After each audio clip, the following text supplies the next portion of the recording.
ज्ञानेश्वर भगवान विष्णू ज्ञानदेवांचे जीवदर्शन. सावित्रीबाई फुले पुणे विद्यापीठाने चांगला उपक्रम हाती घेतला. आजचा दुसरा दिवस. काल एकादशी होती, आज त्याचं पालन आहे. आणि मला अजूनही हे नमूद करावंसं वाटतं की ज्ञानदेवांचे जीवन दर्शन किंवा ज्ञानोबा ते तुकोबा असा प्रवास सांगत असताना आजच्या दिवसाला एवढं बोलणं फार आवश्यक आहे की वारकरी संप्रदायामध्ये ज्ञानदेवांचं जीवन दर्शन या विषयावर बोलत असताना श्रोत्यांमध्ये आणि वक्त्यांमध्ये जो एक वयाचा अंदाज आपण पाहतोय तो स्तुत्य आणि सराहनीय आहे. जर थोरा मोठ्यांनी परंपरा चालवावी, ते नवीन पिढीपर्यंत द्यावी आणि नवीन पिढींनी पण वयापेक्षा थोडंसं मोठं व्हावं आणि त्या थोरांच्या सोबतच ती परंपरा पुढे न्यावी. मला अजूनही एक आनंद काय आहे, व्यासपीठावर, मंचावर नाही, व्यासपीठावर इथे म्हणजे आदरणीय सुभाष महाराज आहेत, यांचा परिचय करून देत असताना हा बोलण्याचाच भाग आहे. ओळख ज्ञानेश्वरी नावाचा जो एक कार्यक्रम आपण सुरू केला, संकल्प सुरू केलेला आहे, ज्याच्या माध्यमातून सध्या संपूर्ण महाराष्ट्रातल्या 600 शाळा ज्ञानेश्वरीच्या संगतीत लागलेल्या आहेत. त्या सगळ्या ओळख ज्ञानेश्वरीचा अभ्यासक्रम जो तयार झालेला होता तो जगातला पहिला अभ्यासक्रम असेल. अजून तो पूर्णपणे झाला असेल नसेल, परंतु सुभाष महाराज हे त्यापैकी एक शिरोमणी आहेत आणि ते सुद्धा इथे आहेत. विषयाशी संलग्न असलेले लोक कसे जुळल्या जातात. दोन इथे परत माझे फार पुरातन मित्र, मी पुरातन म्हणणार बरं का रोहनजी, आणि त्यांच्यामध्ये अजून एक वैशिष्ट्य आहे की दत्त संप्रदाय आणि वारकरी संप्रदाय याचं एक सुंदर असं संगम त्यांच्यामध्ये आढळतो. त्यांचा अजून एक परिचय असा आहे की परमकृपावंत परमवंदनीय गोविंद काका उपळकर यांचे प्रत्यक्ष वंशज आहे. आणि मला तरी असं वाटतं की वारकरी संप्रदाय म्हटलं, माऊलींची पालखी म्हटलं, विशेष करून फलटण नगरी म्हणली, अध्यात्म देश म्हणला की गोविंद काकांना जो परिचित नाही किंवा ज्याला गोविंद काका माहिती नाहीये त्यांनी अजून अभ्यास करावा. अतुलजी असतील, अतुलजी प्रॉपर आता मला सुभाष महाराजांनी सांगितलं की आळंदीच्या संपर्कातले होते आणि या सगळ्यांवर विद्यासागर महाराजांचा चांगला अनुभव आहे म्हणून त्या अध्यक्षपदावर आहे. हा सगळा उद्योगात पहिले का बरं करावा, कारण की जेव्हा एखादा विषय आपण ठरवतो त्या विषयाच्या बाबतीत आपल्या सोबतीत कोण आहे ते पण देवाच्या कृपेने ठरलेलं असतं असं समजावं. त्यानंतर इथे येण्याचं कारण जे होतं ते पण एक नवीन पिढी होती, पण त्या नवीन पिढीच्या सोबत काय आहे की नवीन पिढी नुसती या वारकरी संप्रदायामध्ये ज्ञानोबा आणि तुकोबा घेऊन असलेली चालत नाही. त्या नवीन पिढीवर अनुग्रह असावा लागतो. म्हणजे आम्ही नेहमी असं म्हणतो की मी वारकरी संप्रदायाशी जुळायला जेव्हा गेलो तेव्हा विद्यासागरजी मला सर्वात पहिले ज्या कोणी व्यक्तीने असेल ते वंदनीयच आहे, त्यांनी सर्वात पहिले सांगितलं होतं की साहित्य म्हणजे ज्ञानेश्वरांची ज्ञानादेवी असेल, अमृतानुभव असेल, जगद्गुरूंची गाथा असेल, परंतु सर्वात पहिले आपण वारीत चालणं सुरू करावं. आणि मला तरी असं वाटतं की 2 विभाग पडतात वारकरी संप्रदायामध्ये. एक असतो जो साहित्याचा आणि दुसरा असतो कर्माचा. आम्ही हे अगदी ठासून सांगतो बघा. आमचं अजून असं म्हणणं आहे की वारकरी संप्रदायाची एकंदरीत सर्वंकष भूमिका जर समजा समजून घ्यायची असेल तर ग्रंथ वाचावेच, हरिपाठी करावा, गुरूंच्या संगतीत असावं. पण सचिन दादा आहेत, पराग महाराज आहेत, आम्ही वारीत सोबत चालतो. वारी जी आहे ना ही त्या सगळ्या ग्रंथांचं तत्वज्ञानाचं ॲक्च्युअल प्रॅक्टिकल प्रेझेंटेशन असं मी म्हणतो. म्हणजे आम्ही अजूनही असं सांगत असतो की लोक फार मोठमोठे उदाहरण द्यायला लागलेत आजकाल. म्हणजे तुम्ही कहो म्हणले खरंच रेड्यामुखी वेद बोलवले का, मग त्याला ते वैज्ञानिक प्रमाण द्यायला लागलेत. मग ते खरंच भिंत चालवली असेल का तर वैज्ञानिक प्रमाण द्यायला लागलेत. मला ही गोष्ट बिलकुल आवडत नाही. त्याचं कारण सांगतो की आज आम्ही अट्टहास करतोय की विज्ञानाने एखादा शोध लावला की तो शोध आमच्याकडेच पहिलेपासून आहे हे सांगण्याची आम्ही मूर्ख पद्धती सुरू केली. म्हणजे हिग्स बोसॉन नावाचा एक पार्टिकल निघतो, तो कुठेतरी मासलेस असून सुद्धा रिॲक्शनमध्ये अगदी म्हणजे अल्टिट्यूडच्या 136च्या पलीकडे जातोय. हे सांगत असल्यानंतर त्यांना कुठेतरी म्हणजे त्यांच्या पद्धतीत असं त्यांना आवडतं की त्यांना त्या पार्टिकलला, मासलेस असलेल्या पार्टिकलला, क्वाड्राच्या संबंधित असलेल्या पार्टिकलला त्यांनी गॉड पार्टिकल म्हणावं. आणि सचिनजी त्याला गॉड पार्टिकल म्हटलं की आमची धावाधाव चालून जाते, आमच्याकडे पहिलीपासून आहे तो. माझं असं म्हणणं आहे की पार्टिकलमध्ये असलेला गॉड कशाला पाहिजे, अणुरेणू या थोडा भरपूर नाही झाला का? आणि आता त्यांना हा गॉड पार्टिकल सापडला. परंतु आम्ही जेव्हा थोडा मोठ्यांकडून ऐकतो तेव्हा आम्हाला लक्षात येतं की देव, भगवंत, ईश्वर या तिन्ही वेगवेगळ्या संज्ञा आहेत. मला अजून असं वाटतं की त्यांना आता गॉडचा पार्टिकल मिळालेला आहे. जे ग्रंथ, ज्ञानेश्वरी असेल, गाथा असेल, हे ग्रंथ त्या गॉडची सुद्धा, गॉडच्या पलीकडे सुद्धा असलेल्या परब्रह्माच्या बाबतीत बोलतात. आणि आम्ही कशाबद्दल आनंद व्हावं की विजू माझी असे सलिलक आहे. अरे बापरे, म्हणजे ज्ञानेश्वरीमध्ये इलेक्ट्रिसिटी सांगितली गेलेली आहे. मी असं म्हणतो की म्हणजे सर माफ करा, परंतु माझा सुद्धा स्टडी एरिया जो आहे ना, मी आत्ताही 2 युनिव्हर्सिटीमधून प्रागैतिहासिक आणि ऐतिहासिक अशा 2 विषयांवर संशोधन करतोय. We are already working on Ramayana's dating. आणि हे केलं पाहिजे. मी वारकरी असल्यामुळे मला एक चांगलं संघ आहे बरं का, की माझ्यासाठी सगळे शास्त्र खुले आहेत. वारकरी संप्रदायामध्ये कन्स्टंट कुठेच नाही बरं का. फक्त गडबड काय झाली, फार जपून बोलतो, क्षमा मागतो की फार वाक्य फार जपून वापरतो, की ज्ञानेश्वरी किती उत्तम आहे, गाथा किती उत्तम आहे हे सांगण्यासाठी आम्ही इतर ग्रंथ लादणं सुरू केलं. मी असं म्हणत असतो की इतर ग्रंथ किती माफक आहे हे पाहण्यासाठी आम्ही ज्ञानेश्वरीचा मानक मानावा, बेंचमार्क ठेवावा. काय झालंय की आमच्याकडे सनातन धर्माच्या बाबतीत बोलायला गेलो तर भारतामध्ये एकंदरीत आम्ही नेहमी दुसऱ्यांची तुलना करत पुढे आलेलो आहे. म्हणजे आम्हाला कोणीतरी सांगितलं, छोटंसं उदाहरण आहे, थोडंसं पलीकडलं, नाही वेळ पाहणार, धाक असतो, म्हणजे धाक असला पाहिजे. आणि तो वारकरी संप्रदायामध्ये आहे बरं का. काल आता कीर्तन केलं की नाही, तर ते जयाची द्वारी सोन्याचा पिंपळ आणि अंगी ऐसे बळ रेडा बोले. मग तिथे बळ हा शब्द जेव्हा आला ना, तर त्या बळ या शब्दावर 25 मिनिटं बोलावं लागतं. मच्छिंद्राने बोध गोरक्षासी केला, हा बोध काय आहे याच्यावर 1.5 तास घालवावा लागतो. कारण हे जे शब्द आहेत ना, हे शब्द नव्हे देखा, याची ब्रह्मसाम्राज्य दीपिका. त्यामुळे हे वारकरी संप्रदायाचं आहे ना, याच्यात एक छोटासा अनुबंध आहे बरं का. आणि सनातन, मी तर असं म्हणतो असतो की ज्ञानेश्वर जीवन दर्शन म्हणायचं असेल तर माझा पाठ काय तो, तर मला इथे कदाचित बोलत सगळे विद्वान, सगळ्यांनी काय काय केलेलं आहे बरं का, मी काहीच केलेलं नाही.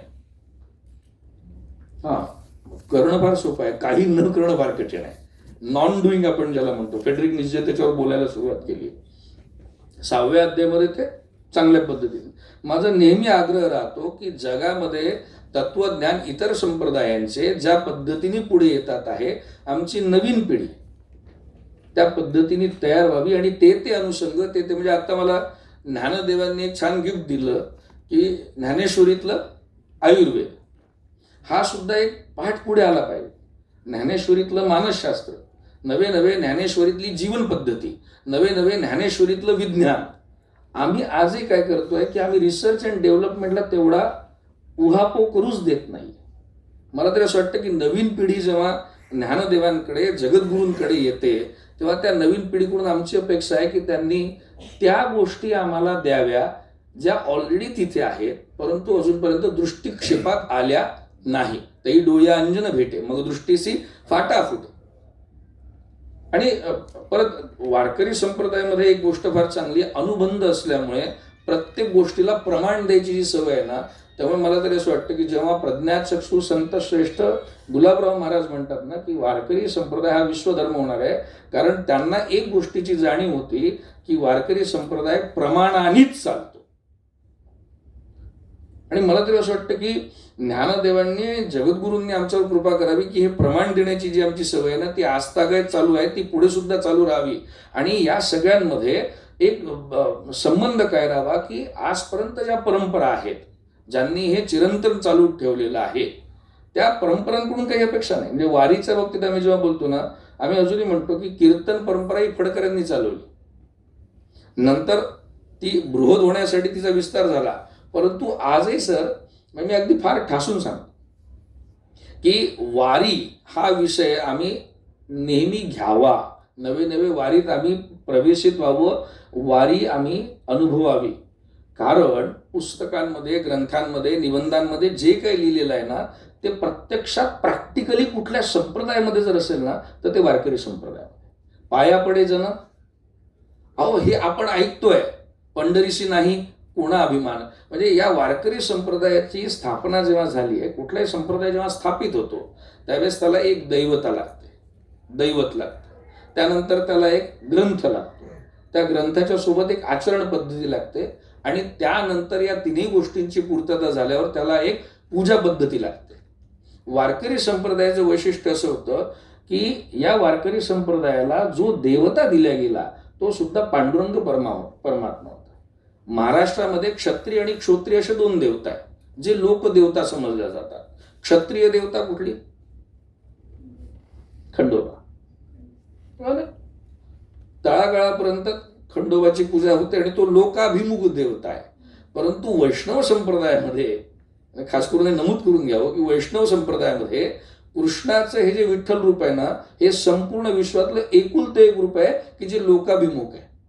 आजही तो जन्माला आला असेल कदाचित मथुरेला, त्यांनी क्रीडा केल्या असतील वृंदावनाला, त्यांनी राज्य केलं असेल कदाचित द्वारकेला, परंतु आजही त्याला जर कुठल्याही जाती भेदाव्यतिरिक्त स्पर्श करायचा असेल, त्याच्या चरणावर मस्तक जर ठेवायचं असेल, तर हा लोकसंस्थेमधला देव कृष्ण महाराष्ट्रातच शक्य होऊ शकतो. आणि म्हणून तो लोकाभिमुख असलेल्या, लोकशाही संदर्भात असलेल्या वारकरी संप्रदायाचा आद्य बनतो.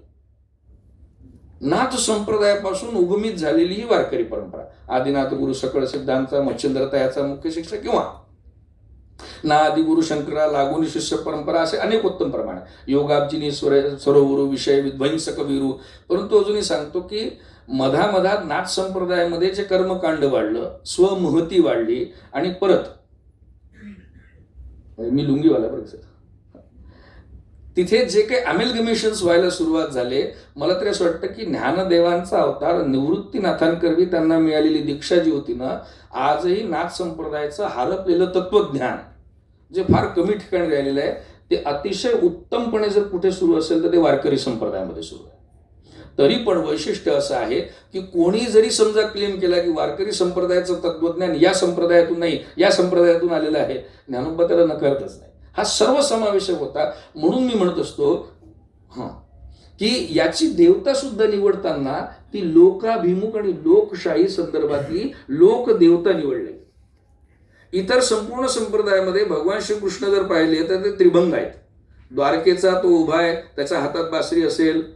वृंदावनामध्ये बाकी बिहारी आपण पाहतो. पण या महाराष्ट्रामध्ये जेव्हा ज्ञानोबा आम्हाला विठ्ठलाचं प्रेम देतात, विठ्ठलाच्या प्रती आकर्षित व्हायला सांगतात, तेव्हा तो विठ्ठल सुद्धा जो असतो ना, तो नाथ संप्रदायातला योगकारक असतो. तो जरी समचरण उभा असला, कटेवर हात ठेवून अकिंबो असला, तरी त्याच्या शिरावर सहस्राराच्या पलीकडे जाणारं, 16 विभूतींच्या पलीकडे असणारं आणि 8 चक्रांच्या पलीकडे असणारं शिवलिंग स्थापित असतं.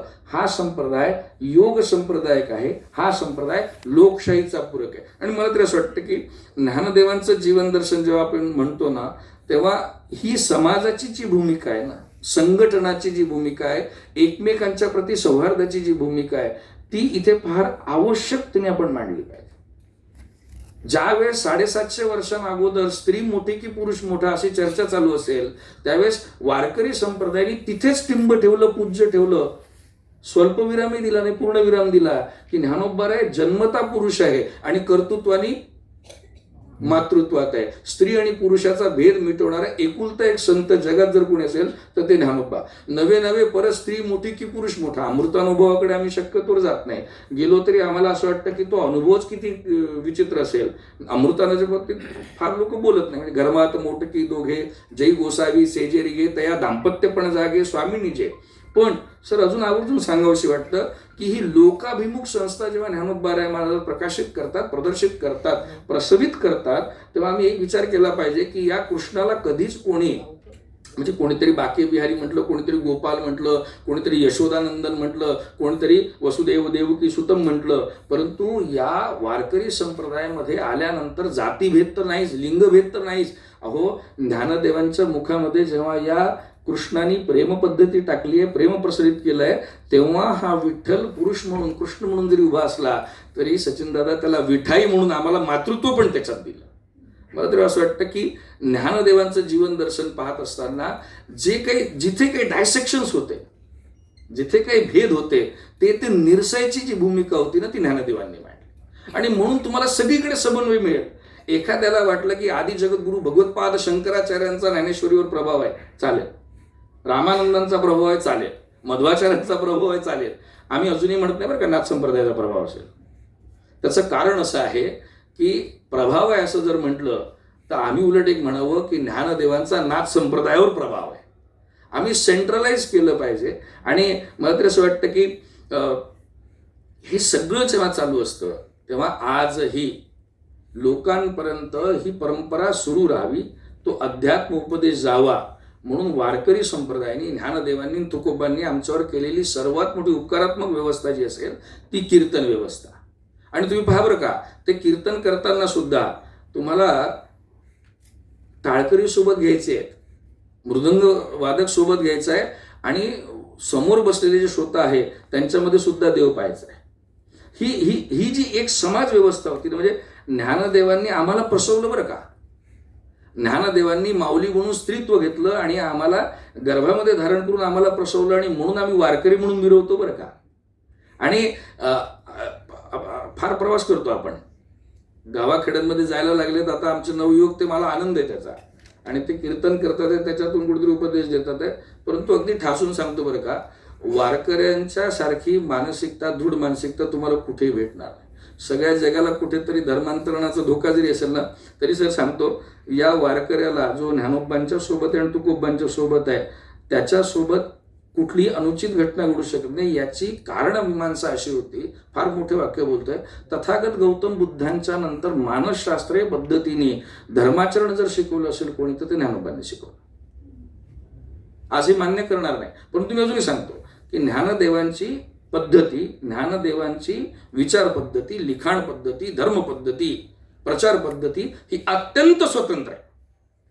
हां, त्यामध्ये प्रत्येकाने स्वतःची चव, प्रत्येकाचा मेनू हा शोधावा, त्याला तो भेटेल. ते सर्व समावेशक आहे. म्हणून म्हणतो की ज्ञानदेवांचा अभ्यास करत असताना मल्टी डायमेन्शनल थॉट प्रोसेस आम्हाला ठेवावं लागणार बरं का. इथे कोणालाही बाजूला केल्या गेलं नाही, सर्वांना सामावून घेतलंय. म्हणून या जगात अनेक उत्तम ग्रंथ निर्माण झालेत. 2 मिनिटं घेतोय. या जगात अनेक उत्तम ग्रंथ निर्माण झाले, पण कुठल्याही ग्रंथाची फलश्रुती ही ज्ञानेश्वरीच्या बरोबरीत राहू शकली नाही. ही ज्ञानेश्वरी लोकशाही पद्धतीने, लोकपद्धतीने, लोकपरंपरेने सर्वांना सोबत घेऊन चालणारी आहे. याचं द्योतक एकच आहे, पूर्ण वाचा अथवा नका वाचू. परंतु ही ज्ञानेश्वरी पारायण करताना जेव्हा 18व्या अध्यायात तुम्हाला आणते, तेव्हा तुमच्यासारख्या, माझ्यासारख्या अगदी क्षुल्लक माणसाला सुद्धा विश्व प्रार्थना बोलायला लावते.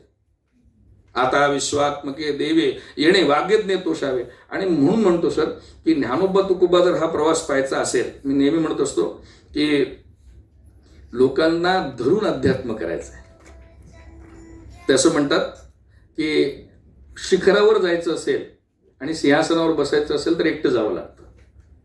ज्ञानोबा तुकोबांना हे दोघांनाही मान्य नाही बरं का. ते सर्वांना सोबत घेऊनच तो शिखर गाठायचा प्रयत्न करतात. वारकरी संप्रदायासाठी पूर्व भूमिका आणि पश्चिम भूमिकाही नाही. ज्ञानोबा म्हणतात याच तीरावर ते प्राप्त होऊ शकतं. त्याच्यासाठी आम्हाला लोकांचा सन्मान, लोकांना घेऊन चालायला पाहिजे, संघटनात्मक दृष्टीने चाललं पाहिजे. आणि म्हणून जेव्हा म्हणजे अयम निज परो वेत्ती गणानाम लघुचेतसाम उदार चरितानाम तुम वसुधैवम कुटुंबकम असं म्हणत असताना हा सुभाषित जेव्हा वारकरी संप्रदायाकडे येतो, हे विश्वची माझे घर ऐसी जयाची मती स्थिर किंबहुना चराचर तोच झाला, याच्या पाठीमागे या ज्ञानोबा तुकोबांचं मानसशास्त्रीय अभ्यास आहे. आणि तो लोकपरंपरेला, लोकशाहीला, लोकसंघटनेला तेवढाच सोबत घेऊन चालतो. मला तरी असं वाटतं की असा प्रयोग अध्यात्म देशामध्ये इतर कुठेही झालेला नाही. असो, पुनश्च एकदा आयोजकांना अनेक उत्तम धन्यवाद. दिलेला वेळ कदाचित पार केलेला आहे, परंतु इथे बोलवलेल्या एवढ्या सगळ्या विद्वानांच्या सोबत आणि आपल्या सर्व श्रोत्यांच्या समोर बोलता आलं त्याकरता सुद्धा ज्ञानोबा आणि तुकोबांना धन्यवाद देतो. ज्ञानेश्वर भगवान विष्णू.